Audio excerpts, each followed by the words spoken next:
Selamat datang, kami dari kelompok 1 akan mempresentasikan karya ilmiah kami yang berjudul Konsep Dasar Ekonomi Mikro dan Makro serta Permasalahannya. Disusun oleh kelompok 1. 1. Ripaldi Sihombing. 2. Sarah Anissa Simamora. 3. Pandiawan Y. S. Marbun.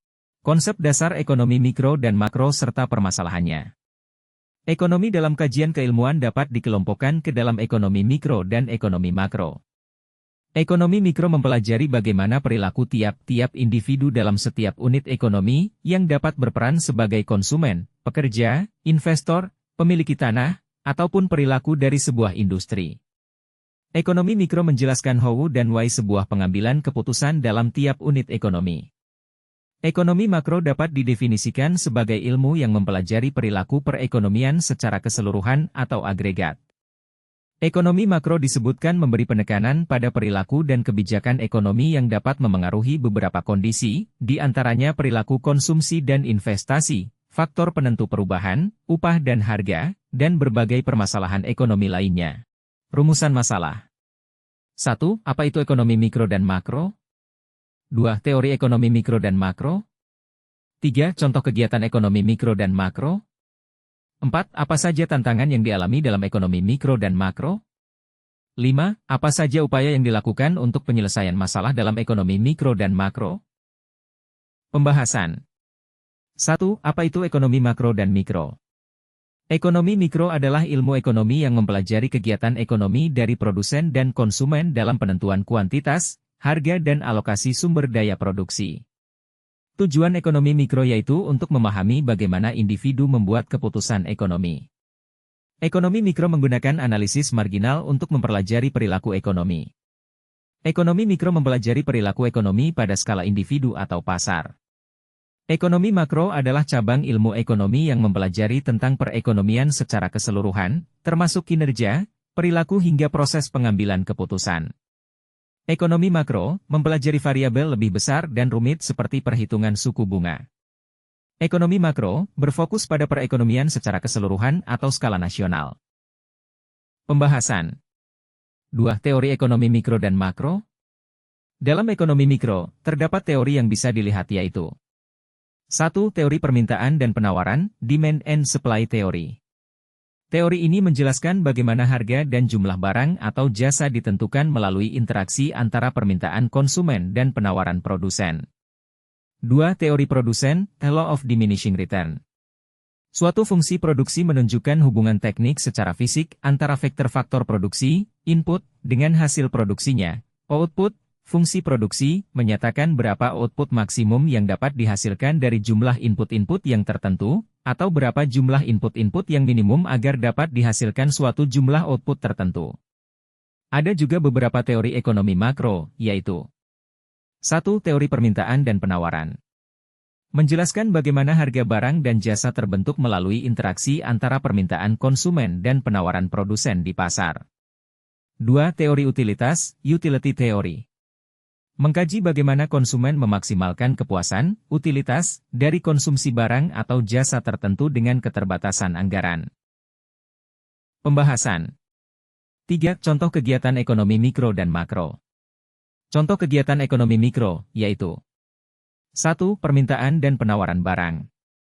Permintaan adalah jumlah barang atau jasa yang diinginkan konsumen untuk memenuhi kebutuhan mereka. Sedangkan penawaran adalah jumlah barang atau jasa yang ingin dijual oleh produsen. 2. Keputusan produksi. Keputusan ini dibuat oleh produsen untuk menentukan jumlah dan kualitas barang atau jasa yang akan diproduksi. Keputusan produksi akan dipengaruhi oleh permintaan, biaya produksi, dan persaingan. Contoh kegiatan ekonomi makro, yaitu 1. Nilai tukar mata uang. Nilai tukar mata uang adalah harga dari satu mata uang terhadap mata uang lain. Nilai penukaran ditentukan oleh penawaran dan permintaan dari kedua mata uang tersebut di pasar valuta asing. 2. Inflasi. Inflasi adalah kenaikan harga barang dan jasa secara umum dan mengakibatkan kenaikan harga pada barang lainnya. Pembahasan. 4. Tantangan yang dialami dalam ekonomi mikro dan makro. Contoh tantangan dalam kegiatan ekonomi mikro, seperti 1. Kenaikan harga bahan pokok.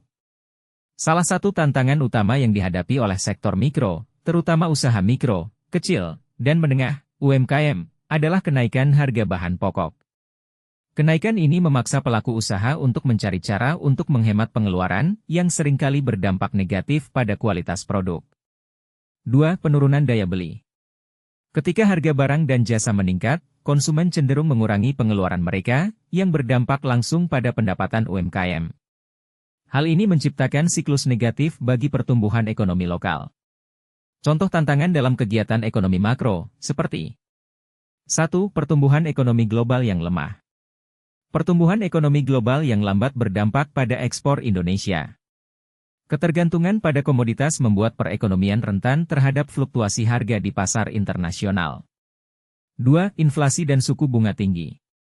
Kenaikan suku bunga sebagai respons terhadap inflasi dapat menyebabkan aliran modal keluar dari Indonesia serta meningkatkan biaya pinjaman bagi bisnis, sehingga menghambat pertumbuhan investasi.